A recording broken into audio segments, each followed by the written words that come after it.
Welcome to Elevation Nation with your hosts Sam Panich and Parker Yablon.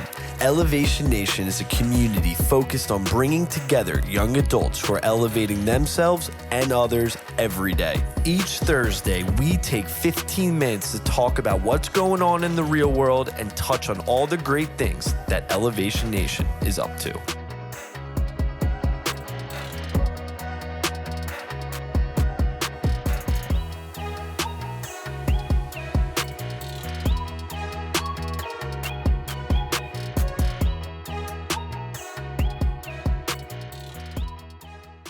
What's happening, Elevation Nation? It is February 5th, 2026. We got the Olympics rolling up. I think it starts tomorrow, Sam, which is very exciting. Out in Italy, Winter Olympics is fun. What's your favorite thing of the Winter Olympics, even if you watch or don't watch? I like swimming. Swimming is the Summer Olympics, Sam? Then I don't like anything.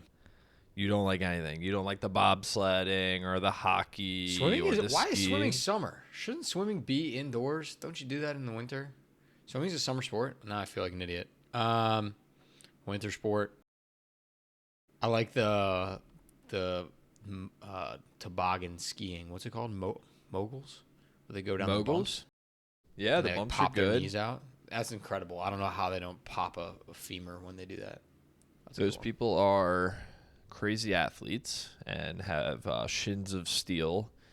Yeah, I'm looking forward to the hockey. I always love the hockey. I think it's just like You're growing a up hockey with guy? I just, Miracle and USA, Pride. Like, hockey's always good because, like, it's not the basketball, like, where USA is, like, kind of always a shoo-in to win. Hockey's, like, USA. That's changing very quickly, by the way, but I hear you. That's true. I don't know if USA's won hockey in like a long, long time. So Okay, wait. Dumb question on the Olympics. Who's on Team USA basketball? that is Summer Olympics too, Sam. Why? That doesn't make any sense. Okay, all right. I mean, I guess it does because the NBA guys are in season. But Yes, that is Summer Olympics it's too. basketball is a winter sport. All right. I'm with you. I think I agree. But we're not going to know the champion until 2028 in LA. The USA won. Remember that Curry 3-pointer? I remember. France? You're right. You're right. Yeah. I just want more basketball. I'm sorry. I'm going to see More basketball tonight. I'm excited. I like it. And yeah, international players are definitely becoming much more competitive. Global world, baby. Yeah, it's good for the game. It takes a lot to be successful and get to the Olympics, doesn't it?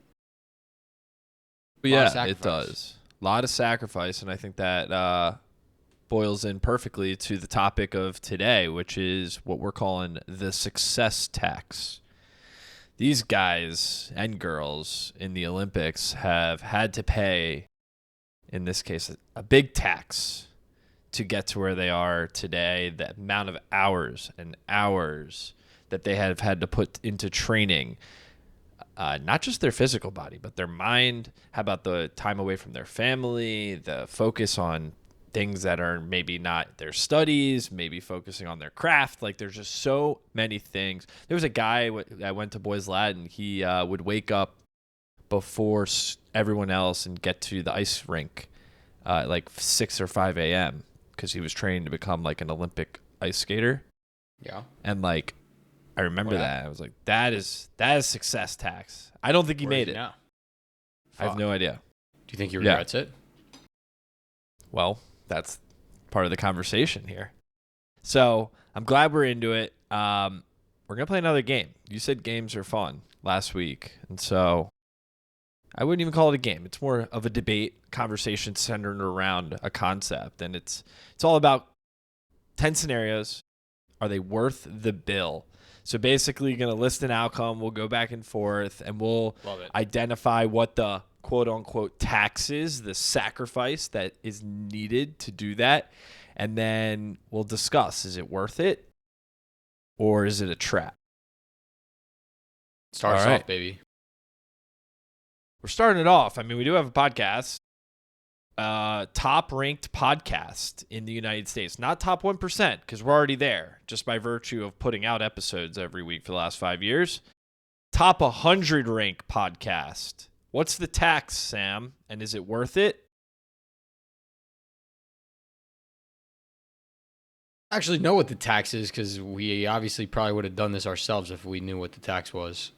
I think you kind of already have to be famous or write a book.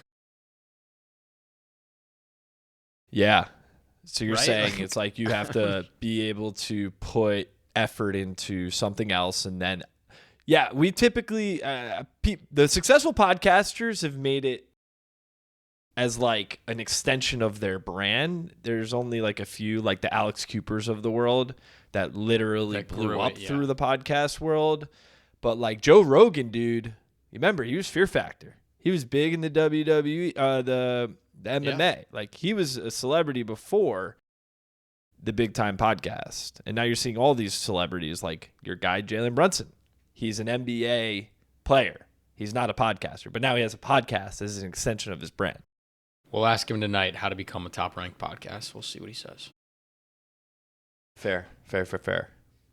All right, next one. What do you got for me? Building a portfolio lifestyle business. Not going to a 9-to-5, but building an entrepreneurial, diversified portfolio that fits into your lifestyle. Parker, is that worth the tax? What's that tax for you? We're trying to do that right now. The tax for a portfolio lifestyle. So the idea of that is that you have your hand in a bunch of different things, not just one, like most are like, they work a 9-to-5, they wake up, they do their job, and then they leave. And then it's not, their time is not focused on, output on making money. Portfolio lifestyle, you're doing a bunch of different things. And I think the tax to that, Sam, is that those different things can take away your time at any point during the week, whether that's 6 a.m. on a Tuesday morning or Saturday evening. The idea of a portfolio life is that there's always different things happening. I actually think I would pay it, that tax. I think that is a good tax to be paid, although that you have to be on, quote unquote, 7 days a week. There's something about the freedom that, that's just part of your life and it's your identity. And that, we're output driven guys. We don't care if it's Saturday or Sunday. If there's something to do, great. We'll spend 30 minutes, an hour on to go do it if it has to be done. And then you just get back to whatever it is you were doing, opposed to, being in a corporate job, 9-to-5. It's like, okay, Monday to Friday, 9-to-5. This is how we work. I agree. I'm loving building up towards that right now. It's not easy though. But we're getting there. All right. One step at a time. On the spirit of business and talking job, what about climbing the corporate ladder to getting to leadership? I don't think it's worth it, but that's just me. Well, what's the tax? I think 20 years ago was probably worth it. I don't know if it's worth it now. I think you sacrifice a lot of time with your family, a lot of peace of mind, a lot of late night hours to work on a company that you probably don't love that would potentially fire you at any moment. Scary new reality. So you're saying it could be a trap, but it also would pay well if you got there. Not for everybody, it's for some people, and it's not for me. It's not a tax that I think is worth paying right now. Maybe if things change, maybe if the business world starts to look a little bit of different way.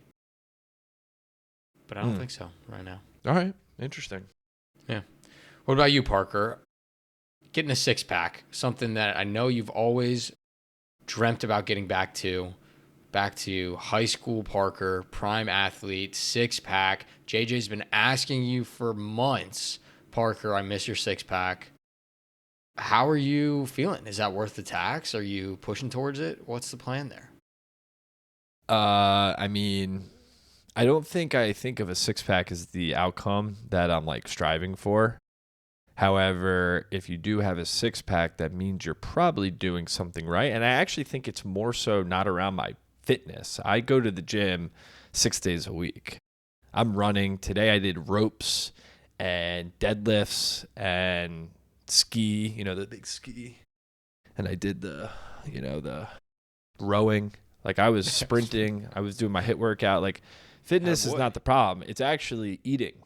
That's my challenge. The tax to get that six pack, to your point, is the joy I get from the snacking, the candy, What's the guilty healthy, pleasure? the fruit. I don't know. I'm really into jelly beans. It's like my favorite. Jelly beans. Yeah, I love jelly beans. I love the idea of picking a random jelly bean in. But Picking one jelly bean and putting it in my mouth and be like, oh, that's that flavor. I really enjoy that experience. And jelly beans are not that bad. Like, it's candy, it's sugar, but like. You think they taste good? Oh, dude, one of my favorite candies by far. Everyone knows. My JJ knows that. My mom knows that. I thought you liked worms. I do like the gummy worms. I like the gummy bears. I like anything gummy, but like something about jelly beans has a special place in my heart. So that's the tax. I don't know. I think it's a debt trap for me. I think it's a debt trap for me. I'm not in a position where, maybe college Parker was really like, oh, let's limit the bad food for just beer intake and, gym and just try to look good, but also whatever. But now it's not the goal. All right, couple more. This is an interesting one. Financial independence. Worth the bill, Sam? Well, I think by this you mean FIRE, right? Not just being financially independent, because I think we both were financially independent upon graduation from college, right? Yeah, I would say... you mean retiring early? No, I would say you're in a position where you could live... Freedom. Your so life, not independence. When you say independence, I think of your parents aren't paying your bills for you. That's true. You mean freedom. True. You mean freedom. Financial freedom. Like, you don't necessarily need to work a full 9-to-5 job. Yeah, that's worth the tax for me, for sure. Live below your means, strategically invest, try to build that portfolio life. I mean, that's the dream, is to be able to spend your days doing what you want. And that's the beauty of entrepreneurship that I think is so cool. And, we've kind of stuck our foot in it a little bit, Parker, with having Elevation Nation and now our new company that we're launching. And what a blessing it would be to make our own schedules, just travel around every day, working on those couple businesses, networking and making decisions together. Like, that is an awesome life. One day we'll get there. All right, Parker. Last one. The inner circle. You're 30 years old. You've had friends from childhood, friends from high school, friends from camp, friends from college. You do a really good job of trying to maintain your friendships and relationships with these people and put aside time to make them feel special and important, except for me, because you talk to me every day. But for those people, you make them feel loved. It takes a lot of work. Is it worth it to have those relationships and to put in that investment? Do you wish sometimes maybe you got that inner circle a little bit tighter to save yourself some time? Is it sometimes not reciprocated to you and then therefore you don't feel like it's worth it? This is, I think, a big challenge that many face as they get older, especially getting into their 30s. And I certainly face this too. One, because to your point, we're very social people, high school, college, even post-college, like very social. We built a great network of friends and people we love spending time with and, have shared interests. The challenge with becoming now 30 is that you have less time with your friends. I'm married now, right? And so that's a piece of it. But then on top of that, there's this element of social media that makes you still think you're really connected to the individuals that you were once really close with. And then as a result, because of you being connected through social media, seeing them carry out their life, but yet you haven't talked to them in a couple months, you still feel as if that person is quote unquote a friend. And so the challenge, the tax here is how are you defining people in that inner circle of yours? How are you defining those friends that you have? Because I think as time goes on, it changes. You lose touch with certain people. You put in effort. You don't get things back. Friendship is a reciprocal effort, I think. And so I think a lot of people are feeling this in the sense that you have all these friends, you have all these people, but then yet you're like, am I really friends with that person? But I'm still connected with them. I still know what's going on in their life, but we don't talk. And so the challenge I have is the taxes. You gotta figure out who those people are and stay connected, put effort in, but then also it's overwhelming to think oh, I got all these friends. I got all these people. But really, are they close friends? So I got a follow-up for you to end on this. Your bachelor party was how long ago? It was 2 years ago. What percentage of people from your bachelor party would still be invited if you had your bachelor party tomorrow? That's a great question. That's a very revealing question. First of all, I had my bachelor party with friends and then another weekend with just family. Obviously family, no doubt. I'm going back. I'm just curious. It might be 100% still. I don't know. I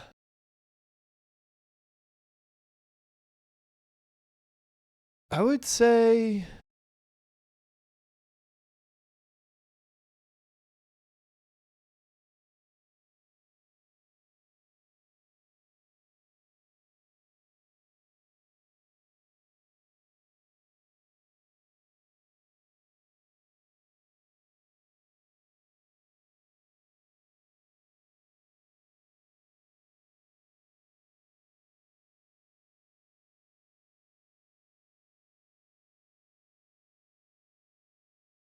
Thank you.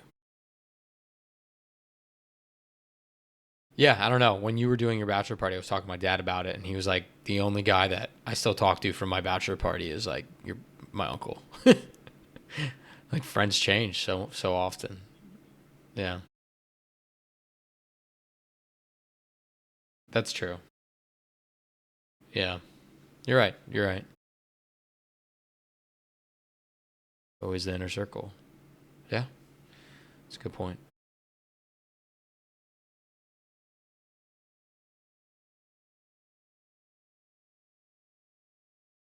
Love it. All right, Elevation Nation. Don't forget to pay your taxes. It's coming up. Until next week. Peace. Thanks for tuning in to Elevation Nation. If you enjoyed our conversation, hit that subscribe button to get notified when we release a new episode. If you would like to join Elevation Nation or get more information about the nation, please visit our website at www.elevationnation.io. Until next week, Elevation Nation, peace.